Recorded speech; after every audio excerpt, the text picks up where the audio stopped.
Alam niyo po ba ang pinakamasayang lugar dito sa mundo? What do you think is the happiest place here on earth? Maaaring yung iba, isasagot nila, Disneyland.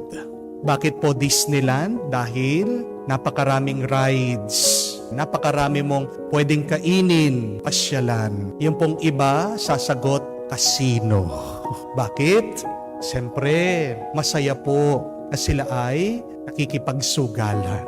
Pero pag natatalo, nadidepress naman. Hindi po ba? Ano po sa tingin niyo ang pinakamasayang lugar? Mabibigla po kayo sa sagot. Dahil ang pinakamasayang lugar, napakaliit na bansa. Ang pangalan po, Bhutan. Isa pong maliit na lugar sa pagitan po ng India at ng Tibet. Bakit napakasaya daw po ng mga tao dito sa Bhutan? Dahil po ba marami kang mapapasyalan? Hindi. Dahil po ba napakayaman nila? Hindi napapabayaan yung mga tao? Wala pong mahihirap? Hindi.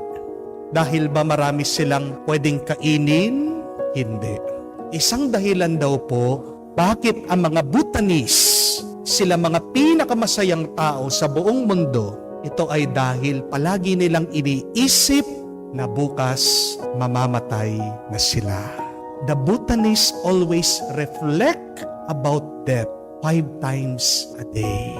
At napakalaki po ng epekto nito sa kanila.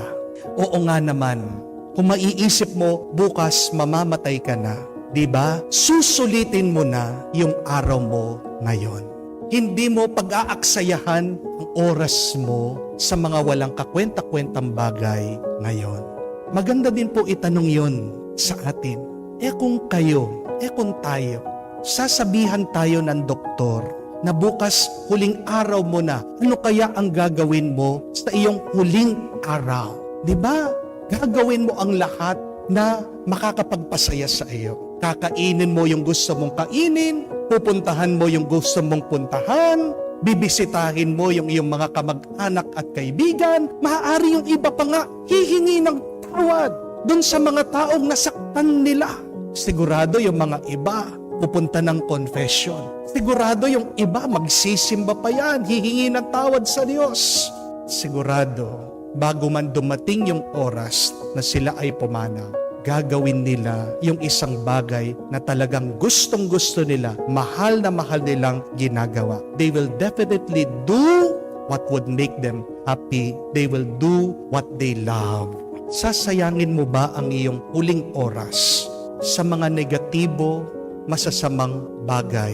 Pag-isipan natin yan, na kung bukas, huling araw mo na, ano pa ba yung halaga ng iyong sakit ng loob dito sa iyong kapitbahay o kamag-anak? Mahalaga pa ba yung galit mo, yung inis mo dyan sa iyong asawa?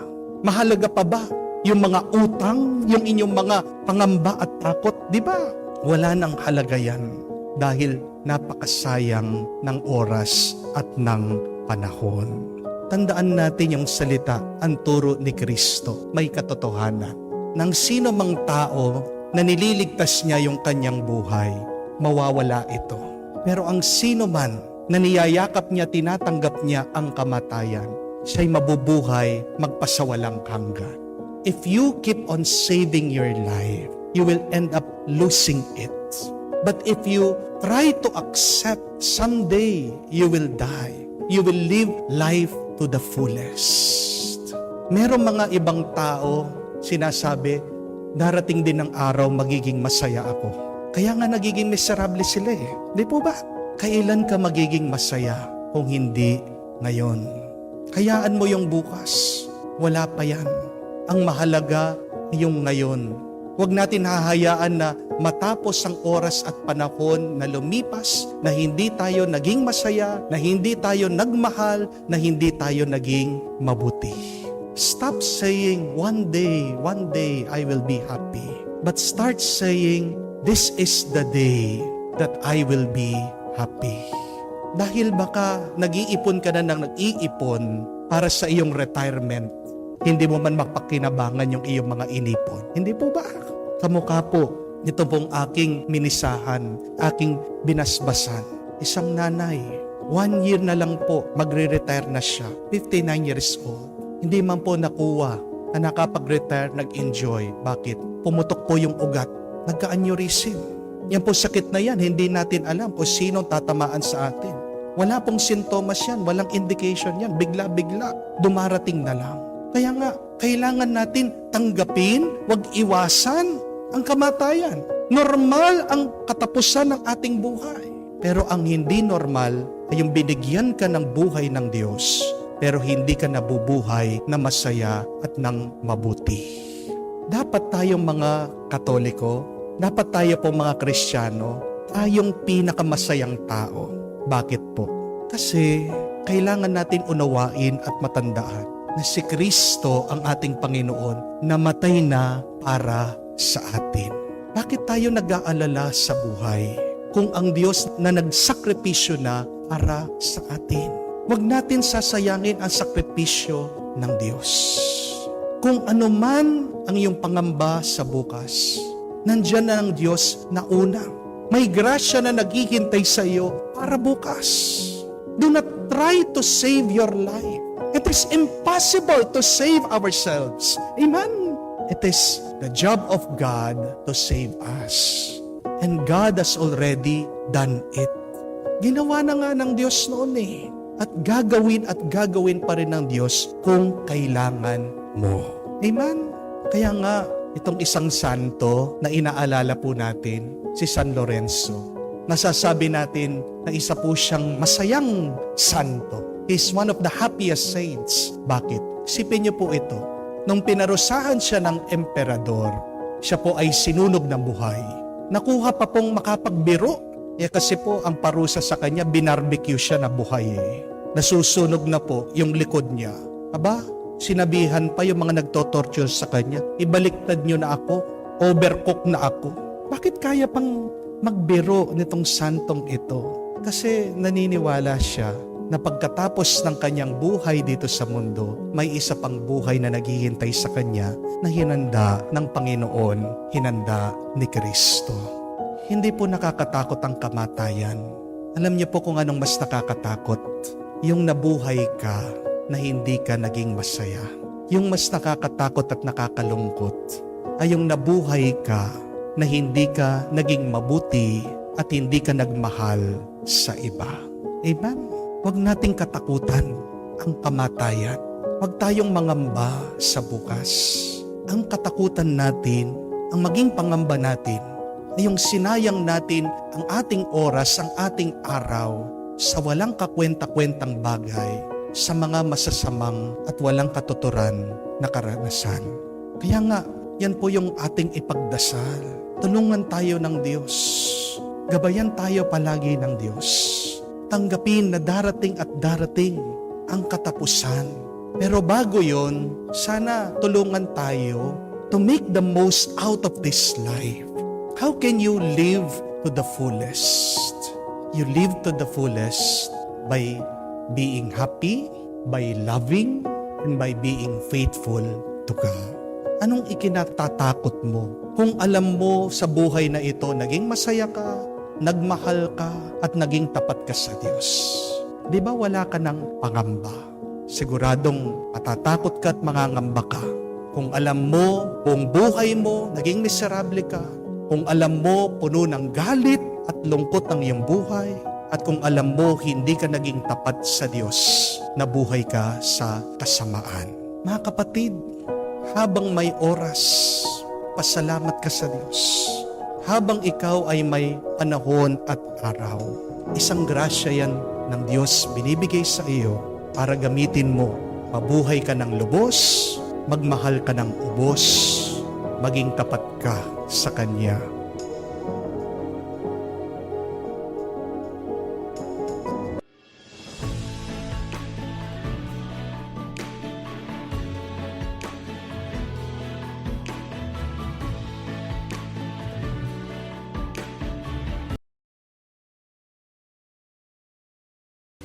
Hindi mo pinipili ang problema. Sino ba naman ang gusto ng problema? Wala. Pero dahil yung mahal mo ang may problema, pinipili mo na rin na harapin ang problema. Kaya nga talaga ang pagmamahal nakatatanga eh. Pero hindi ito katanghang negatibo. Hindi ito katanghang nabudol-budol lang. Hindi ito katanghang napilitan lang. Ito yung katangahan dala ng pagmamahal. Kasi nga, bakit tanga? Pipili ka ba ng sakripisyo? Yes, pipiliin mo sakripisyo dahil sa nagmamahal ka dun sa tao. Eh sana, ito yung makikita, no? Ng mga taong dahilan ng ating mga sakripisyo, no? Para naman hindi nila isipin paminsan-minsan, wala tayong choice. Wala kang choice. Asawa mo ako, pagtisan mo ako. Wala kang choice. Anak mo ko, alagahan mo ko. Intindihin mo ko. Wala kang choice. Kapatid mo ko, tulungan mo ko. Kapal na mukha mo. Pag hindi mo ginawa, kapatid mo ako. Wala tayong choice. Meron kaming choice. Ang sakripisyo, ang siyang resibo, ang siyang patunay ng ating pagmamahal o malasakit sa tao, lalong-lalo na kung pwede naman natin hindi maging choice ang sakripisyo. Again, sino ang pipili ng sakripisyo? Wala. Tanga lang ang pipili niyan. Pero papaano kung ang dahilan ng sakripisyo ay ang pagmamahal at pagpili mo sa tao? There is blessing in suffering. Hindi ba't mas matured ka ngayon? Mas mabuting tao ka ngayon? Mas wise ka ngayon? Mas matatag ka ngayon? Mas strong ngayon ang faith mo? Mas maganda ka ngayon magdesisyon? Dahil taga ka na sa panahon. May nagawa sa iyo ang paghihirap ng kahapon. I'm sure marami sa inyo ang pamilyar na sa tula o sa istorya ng footprints in the sand. Mga bakas na mga paa sa dalampasigan. Di po ba? Ito yung istorya ng isang taong na naginip ng ganito. Na sa kanyang panaginip, dalawang set ng footprints ang nakikita niya sa dalampasigan. Yung isa sa kanya, kay Jesus naman yung isa. So masayang-masaya siya. Kasi si Jesus ay kanyang kasama. Mas all of a sudden, biglang nag-iba ang mood niya kasi isang bakas na lang ng footprints sa kanyang nakikita. Nung una, inakala niyang sa kanya lang yun. Wala na yung sa Panginoon. Kaya lungkot na lungkot siya. Nagalit pa nga siya. Kasi ito daw yung mga pagkakataon. Na hirap siya. Ang dami niyang pinagdadaanan tapos iniwan siya. Ano sabi ng Panginoon? My son, hindi kita iniwan. Sapagkat yung mga bakas ng mga paa na yan, akin yan. Sapagkat sa mga pagkakataong hirap na hirap ka, sabi mo, oo, binuhat kita, o anak ko. Diba? Tandaan nyo na?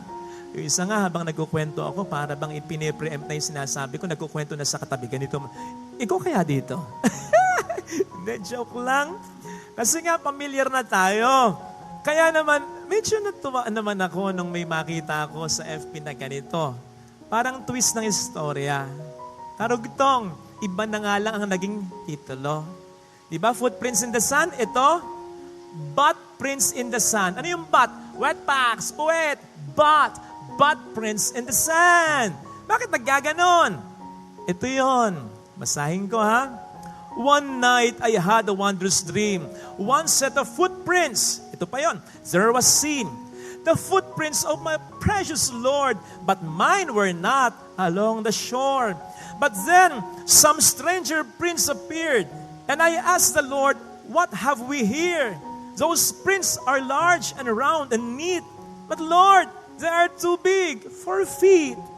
My child, he said in somber tones, for miles I carried you alone. I challenged you to walk in faith, but you refused and made me wait. You disobeyed, you would not grow. The walk of faith, you would not know. So I got tired, I got fed up, and so I dropped you on your butt. Parang hindi nyo nag-gets. Ganire, diba? Tangan-tangan nga siya ng Panginoon, buhat-buhat nga siya. Okay lang naman. Aba, nasyarapen. Ayaw nang bumaba. Ayaw nang maglakad. Sinuswerte. Kaya naman si Jesus, siya raw ay binagsak. Kwak. Una, puwet sa dalampasigan. Kaya nga ang title ay hindi na footprints in the sun, but prints in the sun. O kaya, footprints in the sun. Seriously? Kung siseryosohin natin, ano? Ang Diyos ba'y napapagod? Hindi. Ibabagsak ba tayo ni Lord? Hindi rin. Pero may punto. Yung kwento. Pwede naman tayong yakapin at buhatin ng Panginoon all day, all night. Hindi siya maghihirap. Kaya niya ang lahat. But life is and should not be like that. Ang buhay sa mundo ay hindi pa syarap.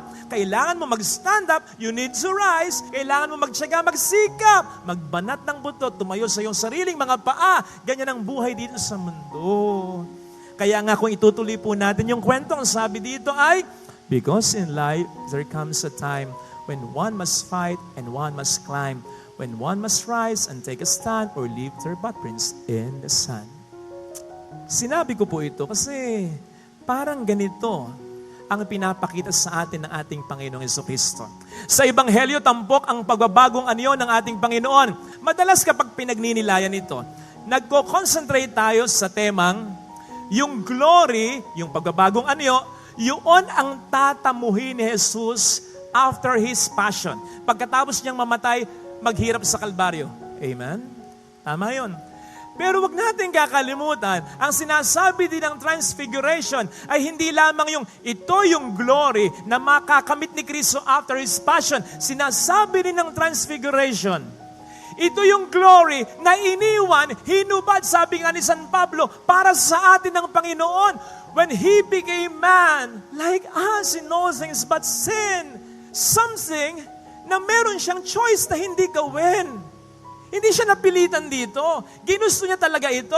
Pwede naman niyang iligtas ang tao nang hindi maghihirap sa Kalbaryo. So po pwedeng, ito yung sinasabi ko, kaugnay nung kinuwento ko, pwedeng siya'y nasa langit lang, pabebe sa mga anghel sa kalangitan, pinaglilingkuran, hindi yung maglilingkod dito sa kamunduhan. Pwede namang siya'y dyan na lang. Sabi nga natin, nasa papag ka na, Jesus. Nasa kama ka na. Bakit? Magsasahig ka pa. But that, He willingly chose. O di po ba? Yan din ang sinasabi sa mabuting balita. Na sinabi ni Pedro kay Kristo, Panginoon, dito na lang po tayo. Ayaw na niyang bumaba. Kasi sa baba, hindi madali. Mahirap sa baba. Ang sabi pa nga ng Panginoon, di ba? Maghihirap siya. Kaya sabi ni Pedro, dito na lang tayo. Yun. Last Sunday, natatandaan po ba ninyo yung Ebanghelyo? O di po ba yun din ang tukso ng dyablo kay Kristo? Gawin mong tinapay ang mga batong ito. Magpatihulog ka. Hindi ka maano. Sisikat ka sa mga tao. Gusto mo akong sambahin. Pag sinamba mo ako, mapapasayo lahat ng kahariang nakikita mo. Sarap, karangyaan, kaginhawaan. Ekis ang kahirapan. Kahirapan iniiwasan yan. Hindi dapat pinipili yan. Tanga lang ang gagawa niyan. Oo nga. Sino nga ba sa atin ang pipili ng kahirapan? Kung meron namang ibang pagpipilian. Sige nga. But come to think of it, tanga ba si Jesus? Marami siyang pagpipilian, Diyos siya eh. Pero bakit niya pinili ang kahirapan? Meron siyang magandang nilalayon at dahilan. John 3:16, For God so loves the world, He gave His only begotten Son. May rason, may dahilan. Hindi sinabi, He just gave His only begotten Son. Para saan? Ewan ko, trip-trip lang. No! May dahilan. For God so loves the world. Kaya kapatid, tama na magdasal tayo, mawala ang sakripisyo, maiwas tayo sa mga problema. Tama yan. Pero ang problema, ang sakripisyo ay parte ng buhay natin dito sa mundo. Kaya naman, kapag tayo nakararanasan ng sakripisyo, huwag naman tayo magtatampo sa Diyos. Isipin natin, kung siya willingly, voluntarily, He chose to suffer kahit marami siyang pagpipilian sapagkat meron nga siyang magandang dahilan. Kung inaalaw man ng Panginoon ang mga paghihirap sa buhay natin, ibig sabihin, meron din siyang magandang dahilan. Kapit lang. Isipin nga po ninyo, isa sa mga magagandang dahilan, ha? Imagine life without suffering. Sige nga, kung walang paghihirap, ay, tandaan mo, kaya ka medyo magandang estado mo ngayon, medyo decente ang buhay mo ngayon, nakaluluwag-luwag ka ngayon, sapagkat may nauna na sa'yo nag-suffer noon. Kaya nga yung mga matatanda kung minsan, naririndi na ang tenga mo, pero ang sinasabi, nung panahon namin, ganito, yung panahon namin, ganito, wag mo masyadong i-discard yan, sapagkat nakapaloob sa mga salita yan, yung katotohanan, Kaya nakapag-Starbucks ka na lang ngayon. Kaya puro signature clothes ang suot mo ngayon. Kaya ang ganda-ganda, naka-aircon ka na ngayon. kasi may mga naghirap na para sa'yo nung nakaraang panahon. Kaya meron tayong kalayaan, may mga bayani na pinatay, nakipaglaban para makamtan natin yan. Kaya matatag ang ating simbahan. Nakatayo ang simbahan ng Santa Iglesia Katolika. Hindi sa bato kay Kristo, pero nakatayo din ito sa ibabaw ng mga dumanak na dugo ng mga martir ng simbahang ito. There is blessing in suffering. Ikaw. Hindi ba't mas matured ka ngayon? Mas mabuting tao ka ngayon? Mas wise ka ngayon? Mas matatag ka ngayon? Mas strong ngayon ang faith mo? Mas maganda ka ngayon magdesisyon? Dahil taga ka na sa panahon. May nagawa sa iyo ang paghihirap ng kahapon. Huwag mong i-discard yung punto na yon. No pain, no gain. And if ever there will be gain without pain, that is a weak gain. That is an artificial gain. That is a not solid gain. O sige, di ba? Bigyan ka ng pera. Hindi mo pinaghirapan. Sigurado mauubos. Mabilis na mauubos yan. Yung mga magsyota lang ng ilang panahon lang, ilang buwan lang, magpapakasal, magkakahiwalayan. Hindi ka naman talaga nakapagtapos. O kaya nangopya ka lang, nangodigo ka lang, kung pwede kang malusot. Pero kapag nandoon ka na, mahirapan ka na. Wala ka nang mapapatunayan. Kasi artificial ang tagumpay ng walang narasang hirap sa buhay. Years back, nagpa-check up ako. General check-up. Hindi nyo na itatanong eh. Mamaw ako nun. Mamaw? Malaki yung katawan ko. Kasi nag-gym talaga ako. Tapos may tinitake pa ako. Yung pampalaki talaga ng katawan. Hindi ako nakapagdala ng picture eh. Eto ngayon ang kwento. So, nagpatingin ako. Sabi ba naman ng doktor sa akin, Father, yung laki ng katawan mo, fake. Ano iniisip nito? Bading ako? Ano, Doc? Bakit? Kurutin ko kaya ito? Kasi, sabi niya, Father, malaki ang katawan mo, mahina ang pulso mo. Very poor yung result ng check-up ko sa puso.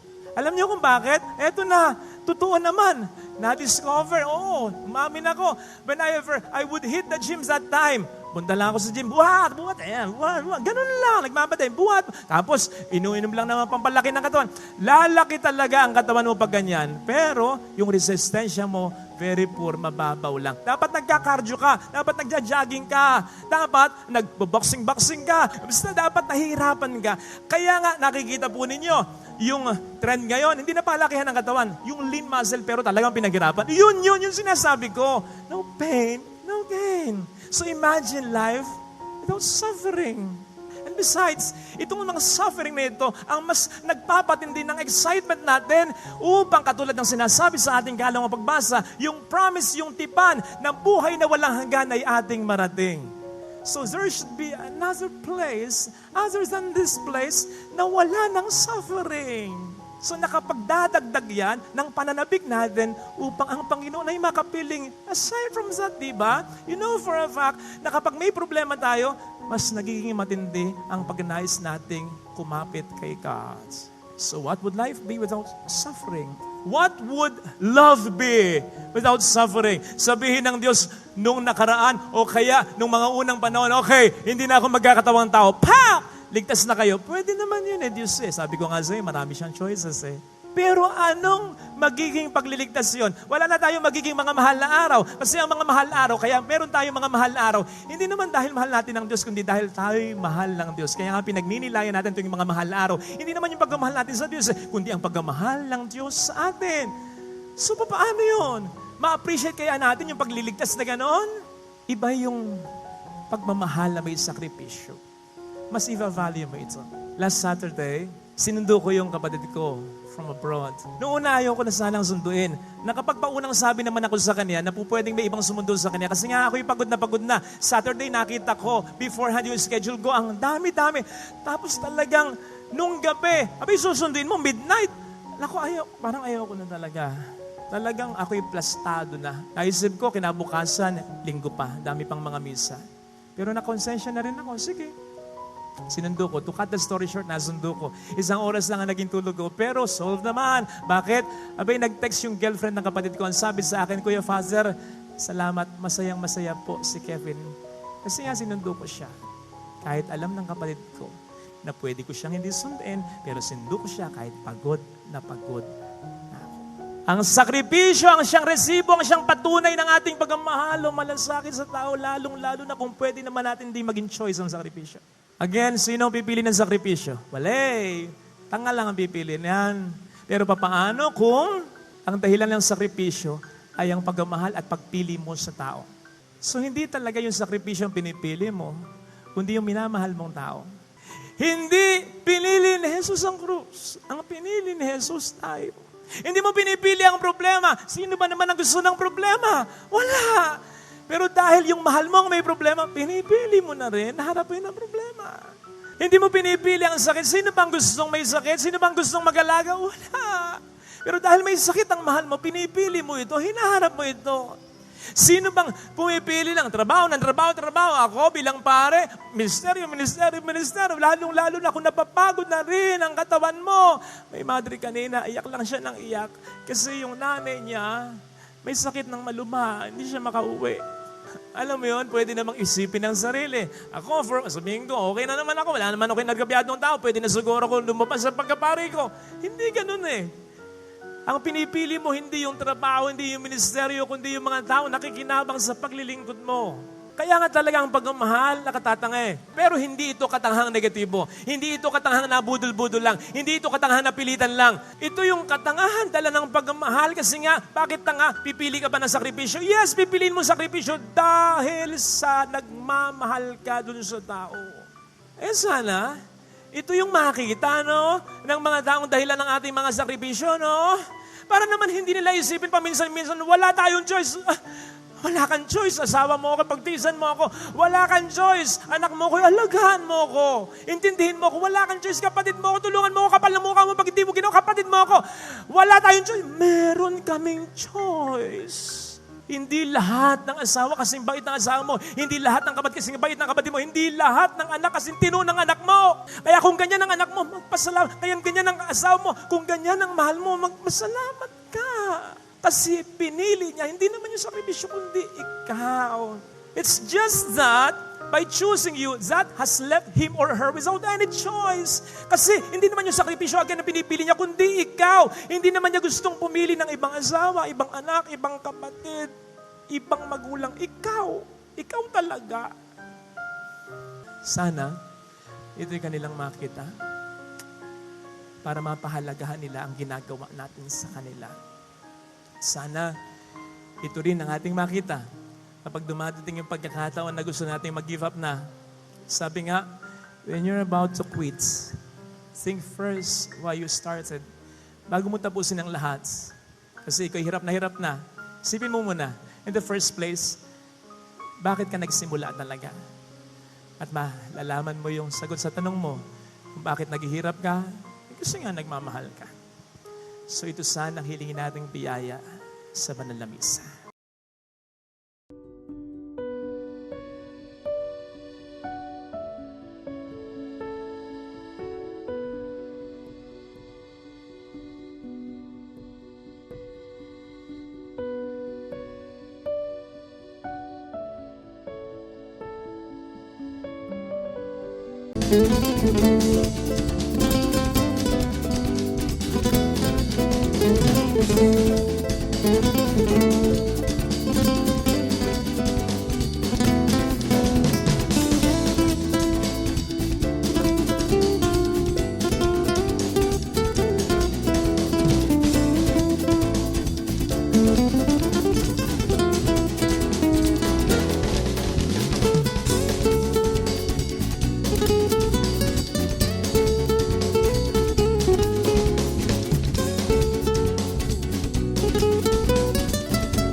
things will change your life. One, either something new will come into your life, or two, something new will come from within you. Gusto mo bang merong magbago sa iyong buhay? Dalawa lang ang pagmumulan ng pagbabago sa iyong karanasan. Una, pag merong bagong dumarating sa ating buhay, bagong tao na kausap mo, bagong gamit, pag sinuot mo, magbabago ang iyong itsura. Yung mga iba nagta-travel, naglalakbay, bagong karanasan, bagong trabaho, bagong ginagawa. Yan yung mga bagay unang-unang nakakapagbago sa atin. Bigyan mo ng pera ang isang tao, magbabago yan. Amen? Pero pangalawa, magbabago din ang buhay ng isang tao kung merong bago na manggagaling sa kanya. Bagong pag-iisip, bagong ugali, bagong panaginip, pangarap, bagong paningin. Something new that comes from within can change our life. Kaya nga po, tignan nyo ito. Pag ang isang mahirap, nanalo yan ng loto, hindi malayo. Kung hindi niya babaguhin yung kanyang ugali, yung kanyang mga nakasanayan, babalik at babalik siya sa kahirapan. Amen? Pero ang isang mayaman, kahit na po naghirap siya, na-bankrupt siya, bigyan mo lang ng oras at panahon, babalik yan, aangat yan, magtatagumpay muli. Bakit? Saan nagmumula yung pagbabago? Sa loob, sa pananaw, sa pag-uugali, sa pagtingin, sa pag-iisip. Bakit itong si San Mateo, kilalang makasalanan, kilalang korap, matakaw sa pera dahil siyang naniningil, ang buwis, siyang umahawak ng mga pera. Bigla-bigla nagbago. Dalawang dahilan. May bagong dumating sa kanyang buhay, ang Panginoon, si Jesus. Kahit na makasalanan siya, tinawag siya ng ating Panginoon. Dati-dati, hindi siya pinapansin ng mga Pariseo, ng mga eskriba, ng mga nakakatanda dahil ang tingin sa kanya, madumi. Ang trato sa kanya, basahan. Ang tingin nila sa kanya, traidor dahil nakikisangga pa siya sa mga Romano. Pero ito ang ating Panginoon. Nakita siya, pinansin siya, tinawag siya, at nakikain pa siya doon sa kanyang pamamahay. Nagbago siya una dahil merong bagong tao, bagong Diyos na dumating sa kanyang buhay. Pero pangalawa, nagbago siya dahil pinili niya mula sa loob niya na magbabalik loob siya sa Diyos. Pinili niya sa loob niya na magbabagong buhay na siya, iiwan na niya ang buhay pagkakasala. He changed because something new came from within him. The desire to follow Jesus. The desire to live a new life free from sin and corruption. Ano po ang gusto niyong magbago sa iyong buhay? Alam ko, marami. Alam ko gusto niyong magbago ng ugali ang inyong mga asawa. Alam ko gusto niyong magbago yung financial na kalagayan niyo ngayon. Alam ko gusto niyong magbago yung inyong nararamdaman na sakit. Pero tandaan niyo po ito, kung hindi mo man yan maibabago, merong isang bagay na madali mong mabago, yung nandoon sa loob. Dahil ang mabuting balita, binigay na ng Diyos sa atin ang grasya, ang kakayahan para magbago. Pero hindi natin pinipili dahil matigas ang ating ulo. The grace to change, the power to be transformed is already in you. God is providing us every day to change our life. It is in you already. Huwag niyo na pong hahanapin sa labas. At tandaan niyo po, the greatest change happens within. Pinakamahalaga, nag-uumpisa doon sa loob. Kaya nga po makikita niyo, bakit po ang isang higad, a caterpillar, kaya niyang magbago, maging butterfly? Saan nagmula? Uod lang dati. Bigyan mo lang ng panahon, nakakalipad na yun. Nandun na sa loob ng higad. Nasa kanya na doon sa uod. At ganyan din sa atin. Pero ang tigas ng ating ulo, naghahanap tayo sa labas. Iniisip natin kung magkakaroon lang ako ng pera, magbabago. Yes, magbabago. But that is just temporarily. If you do not change what is within, nothing will transform. The thing will remain. You will remain unchanged. Mananatili pa rin yung dati. Kahit na anong gawin mo dyan sa iyong asawa. Ilayo mo siya sa babae, ilayo mo siya sa sugal, ilayo mo siya sa alak, sa sigarilyo, sa bad company. Yes, it can help.